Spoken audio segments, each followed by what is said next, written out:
Bonjour, bienvenue to Dark Academia Tuesday, and today we're going to take some of your questions from Instagram and to answer them one by one. And we better do it in a rapid fire sort of way because being me, I know that I'm going to go on a lot of tangents, and these tangents don't end for another 40 minutes. So today, I'm going to try my best to shut up and to answer these questions as succinctly as I could. So mind you, we've moved the entire operation of rcwaldun.com over to this new site, lippublication.com. So the website is sort of the HQ of everything that I worked on, every good piece of content. So I compiled everything together into this website, and it would mean a lot to me if you go check it out. Also, the newsletter on the website. I haven't worked out how to do the newsletter just yet, but once I do, I'm going to update you guys on that. So don't sign up for a newsletter just yet. I'm going to make this newsletter worth your time. So I'm not going to send you junk every single week. So I'm still trying to figure out how do I integrate a newsletter into this entire operation here to provide some good value on a weekly basis. So we got the first question from Gavi. What got you into the aesthetic? I've got a funny story, an entire funny story behind how I got into dark academia. So it was before I read The Secret History, before I even became aware of this subculture, which really, ballooned in the last year. I watched a movie that I think changed my life, and that movie's name is Victor Frankenstein, and it's, Daniel Radcliffe and James McAvoy, so you can't go wrong with those two. So it was basically this sort of 2014 edition of Frankenstein, this 19th century gothic horror tale, remade into a movie with Daniel Radcliffe and James McAvoy in it. It was a fantastic film. A lot of people hated it, but I absolutely loved the movie. After I've watched Victor Frankenstein, I was obsessed with 19th century Victorian fashion. So the vestcoat, the fur coat, the top hat, the monocle, everything about that movie, the costume design, the set, Frankenstein's monster, and then how they talk, the vocabulary that they use, I was absolutely captivated. So you can call this the pre-Dark Academia of pre-Dark Academia, which is sort of like this obsession with 19th century fashion. So, being the idiot, after school one day, I had a little pocket money, so I went over to this clothing shop. It's not exactly a tailor, but it's sort of like a tailor. People in there have sticks up their asses. So, being a high school student, I think back in the 10th grade, so I had the school uniform white shirt on, this like little stupid tie, and school back then, we didn't have blazers. So I was just wearing this, plain shirt, white shirt with a stupid tie, and I went into this tailor, and then this guy in a two-piece suit with a tie just looked at me like I was the dumbest person in the world. So I asked for a vest coat, and then this guy it was very uncomfortable. But at the end, I got myself a vest coat. It was a pretty good vest coat. I still have it, but now it's a little too small. So with a vest coat and a scarf that I later figured out how to configure into an ascot looking thing, and also the great fur coat on the outside, I went to school with it the next day. And that school day was the last day of a term, so you can wear whatever the hell that you want. So I dressed up as this 19th century Victorian gentleman, and I also had a pocket watch just dangling down from the vest coat. It was one of the funniest things ever, but I was totally delighted by that. So after that, I became particularly aware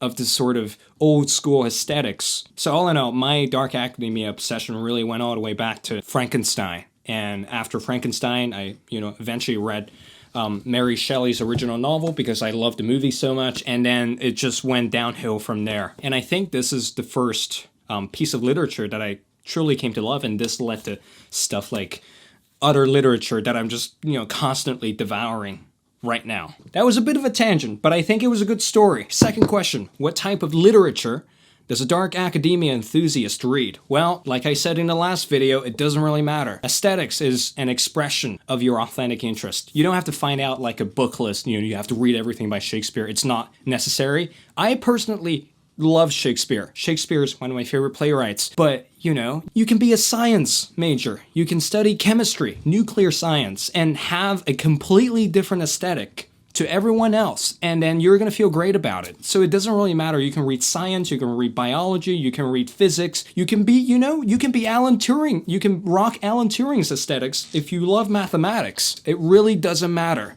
What matters is that you enjoy whatever the hell that you're learning. The tragedy here is poring over books that you hate just for the aesthetic effects. That's what I think is the tragedy out of all tragedies authored by the Greek playwrights. So read the stuff that you like, and the aesthetics, it's just gonna rub off on you. And I think really dark academia, it's a journey of self-discovery. It's just discovering what you want to read, discovering what you want to get into, and discovering whatever that you're interested in. So don't buy into the notion of there's a prescribed book list for this little cult. What matters is that you enjoy every word that you devour. So these two questions are basically the same question. Allison Phillips, any book, movie recommendations? Also, Allison, say hi to Derek for me. I want to also say hi to Mom and Dad, and also the dog. Let's split it into 2 parts. Let's talk about film first. There are films out there which I think every dark academia person have already seen, like Kill Your Darlings, or something like The Dead Poets Society. You know, you can go through this entire dark academia list. Good Will Hunting. Mind you, my aesthetics is a little bit different than the Secret History aesthetics. I'm particularly obsessed with 20th century, sort of the modernist literary movement. So that aesthetic resonated with me a lot more than sort of the ancient Greek sort of dark academia. I loved Midnight in Paris. That was one of my favorite movies of all time. So if you want to watch anything, go watch Midnight in Paris. So you're going to sort of soak that aesthetic up. Sort of the 20th century avant-garde literary movement, you know, like Hemingway, Fitzgerald, James Joyce, T.S. Eliot. They are the coolest people on planet Earth. Just keep that in mind. No more questions. No more questions. So another 20th century literary movie was Genius. This movie right here that I'm talking about had Jude Law and Colin Firth as the 2 main lead actors. And this is basically the story of the great American writer Thomas Wolfe. Also in that period of 20th century modernist literary movement. Big names, Fitzgerald, Hemingway, they, you know, both appeared in the movie. So stuff like that really captivated me. And another movie I think you should absolutely watch, it's a pretty recent one, is the biopic of Tolkien, author of Lord of the Rings. My friend Gary is absolutely obsessed with Lord of the Rings, and being a terrible friend, I've never read any other books, so don't quote me on that. He's going to beat me to death. The movie Tolkien's pretty damn good. It's got that 20th century Oxford aesthetics to it that you should absolutely go watch. It's just fantastic. But on a related note, TV series. There's one TV series probably no one talks about in the dark academia circle, but is surprisingly dark academia, which is Hannibal, the TV series with Mads Mikkelsen. That thing is just bloody fantastic. The entire 3 seasons, God.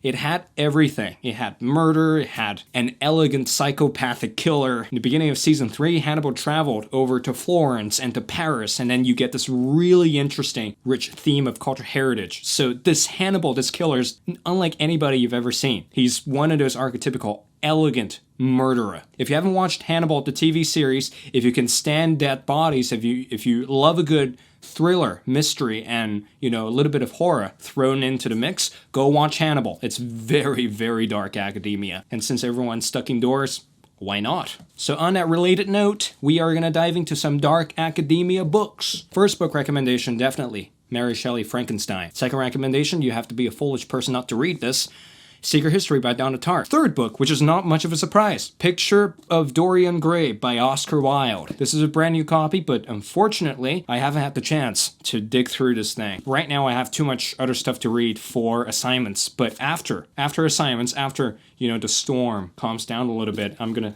definitely get to this one. Another one that might surprise you a little bit, this one, Murakami's Norwegian Wood. It's definitely got that dark academia theme to it, but it's more like urban academia. If you are a fan of dark academia or any academia aesthetic in general, this book, it's a really good read. And last of all, perhaps the hardest book in the dark academia genre, Portrait of the Artist as a Young Man. This book came into my life at precisely the right moment. I was working on my first novel, sort of breaching that creative boundary of, you know, am I going to be a novelist or am I not going to be a novelist? Can I even finish the book, for God's sake? Am I ever going to make it as a writer? So this book really sort of motivated me to discover a deeper artistic part of myself. This is full-on academia. So there are Latin phrases in here, there are references. James Joyce is not the easiest person to read, and there are controversies surrounding his writing. If you love dark academia, give this book a crack. It's not the easiest book, but if you resonate with it,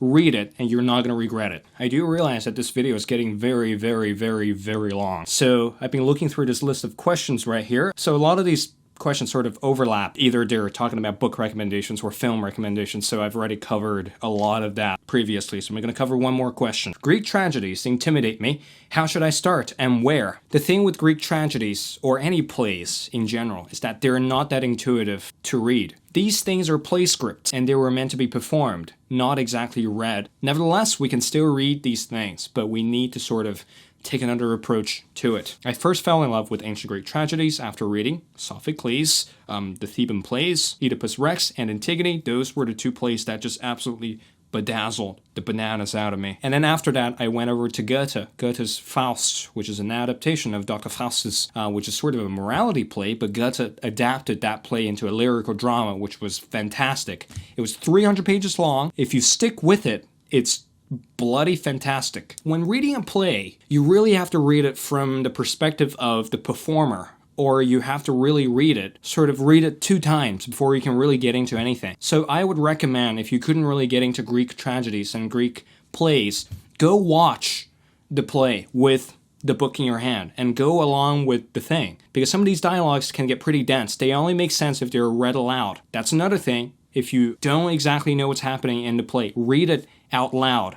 Plays are not meant to be read just in your head. They're meant to be performed, and then, hey, maybe stage it. That's something that you could do. If you have friends that are also into theater practices, well, stage the damn play. But if you want to get into Greek tragedy, understand that when you want to read any play, you have to imagine the play performed. Otherwise, it's not going to make much sense. How to get started with ancient Greek plays? Well, Euripides, Sophocles. I'm going to compile a list in the description down below, some of the greatest plays that you can get started with. These are fantastic, so I would recommend a founding text of dark academia, The Bacchae by Euripides. You can find adaptations. They're all over the place, so go read The Bacchae and read it like a performance. Don't read it like a novel. And that's all we have time for today for this Q&A. I'm sorry if some of the questions didn't get answered because there were simply too many questions. And I did go on some pretty severe tangents. So next time, I'll try better. I'll do better. For now, I'm going to be signing off. Thank you guys for watching.